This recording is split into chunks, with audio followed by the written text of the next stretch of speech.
So I just got my ballistics gel in. It's a 16-inch by 6 by 6-inch piece.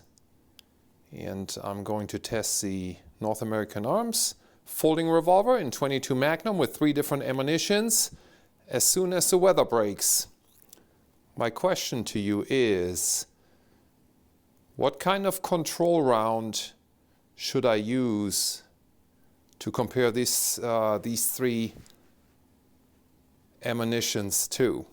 Should I use a .38 Special since it's a revolver? Should I use a 9mm Makarov? Or what kind of gun should I use? Or should I use a .22 long rifle fired out of the same gun into this ballistic gel? So video coming up. Please comment.